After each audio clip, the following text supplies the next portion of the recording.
Hello and welcome to my video blog for Saturday, April 30th.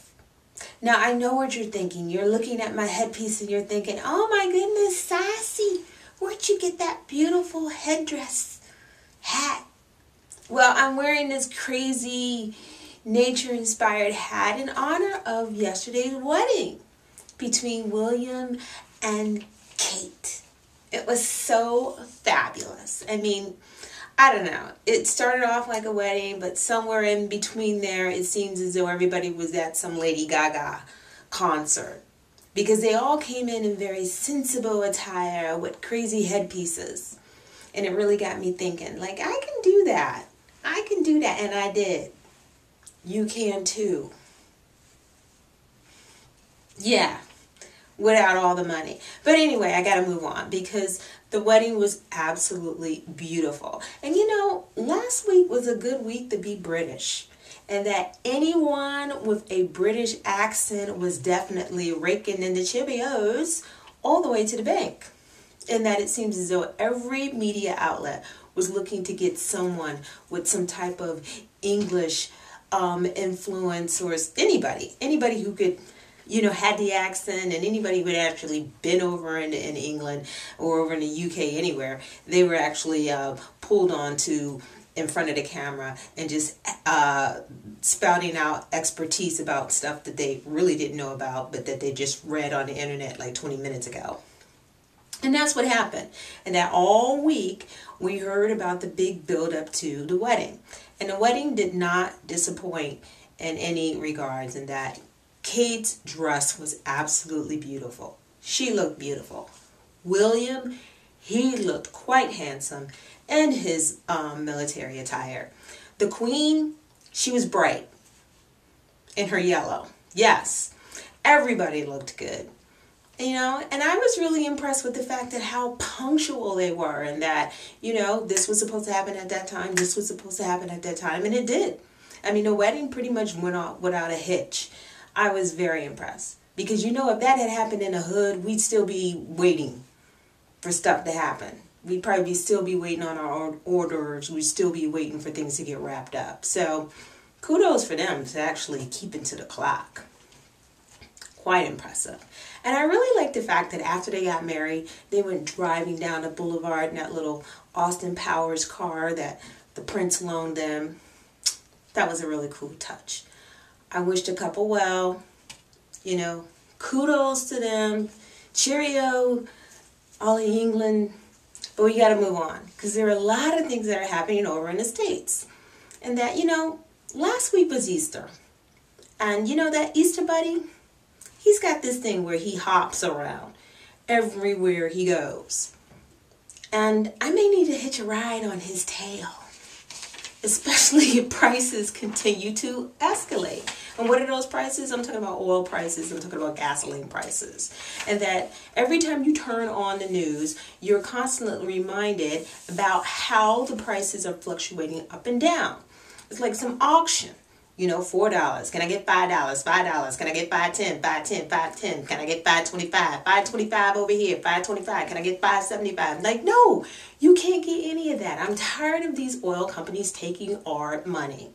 And it seems as though John Boehner was actually a little perturbed too. And that he spoke to ABC News, and they did this whole little piece on his comments about how he said, yeah, I think we should actually go after these oil companies and maybe tax them. And it seems as though the president was also watching ABC's World News, and he pressed the like button and he retweeted, and he got in contact with Boehner saying, yeah, I agree. We agree. Let's get on this. Let's do something. But as soon as Boehner said that, he seemed to renege on what he said, you know, like Mr. Sheffield in The Nanny when he said, I love you, and then he took it back. Well, Boehner did the same thing. He kind of took it back. And that his Republican Party lines run deep. And he definitely can't sway or fray or move too far away from what his center really believes in. And that there are a lot, or maybe seems as though enough Republicans with enough pull who actually support these oil companies. So that went nowhere. And I'm really disappointed because, you know, we elect these officials to be out there and be in charge like Charles and work for us. You know, I mean, if only somebody was running for president who had money, like somebody who had contacts, someone who was interested in the job, who was also interested in us. And it seems as though that person was at one time Donald Trump. Yeah, gotta talk about him. He's back in the news as if he ever went away, because he didn't. He hasn't gone anywhere. Donald Trump hasn't really officially announced that he's running for president, but he seems to be making a lot of waves with this whole exploratory thing that he's doing.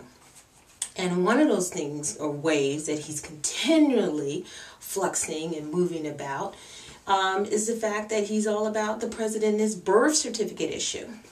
Yeah. The president and the birth certificate issue. Well, he's been talking and rubbing his mouth about how, you know, the president wasn't born in the United States, blah, blah, blah. We all know about that. And then the president finally got sick of it. And then he says, look, we got to move on. So what did he do? He went and he wasted our time by going and getting this birth certificate to shut Donald Trump up. But did it shut Donald Trump up? No, it didn't shut him or any of the birthers up. And then what did Donald Trump do? He went around beating on his chest like some big, I don't know, crazy man. And he's out there saying, you know, like, look, great, he got us the birth certificate. Now we need to find about his educational background. Like, really? We don't need to find out about his educational background. Just as though we didn't need to find out about the birth certificate. You know, Donald Trump, for somebody to have a lot of money, it's all about wasting a lot of people's time. Yeah, wasting all our time.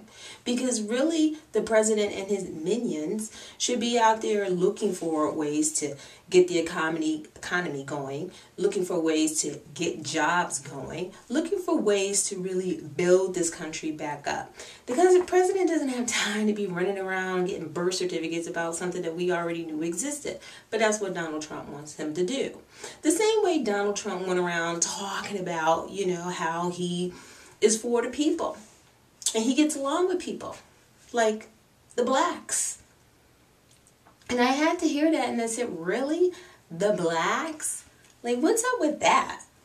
Yeah, because the last time I heard, the blacks were a family on Larry David's Curb Your Enthusiasm. That's who the blacks are.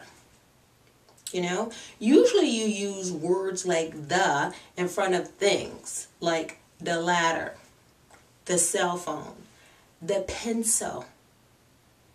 Not ethnic groups. Doesn't quite work so well.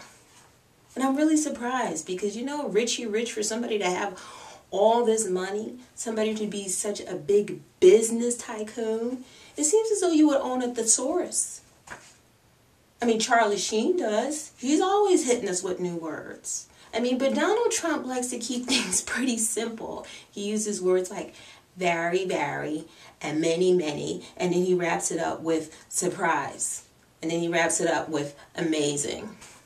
And that's what I thought he was going to wrap up for us when he was supposedly going after the president in this whole birth certificate issue. I mean, he promised to have all this big outstanding information that he was sending his people and spending his money to go out there and investigate the president about something that we already knew existed. But supposedly he was spending all of his money and not wasting our time. But it didn't quite work out that way. So if this is just a foreshadowing of what Donald Trump is looking to do, especially since he's out there exploring, I think it's time that we cut his exploration short. You know, Donald, maybe the world needs to be flat so you can fall off instead of circulating old crap around. It's crazy.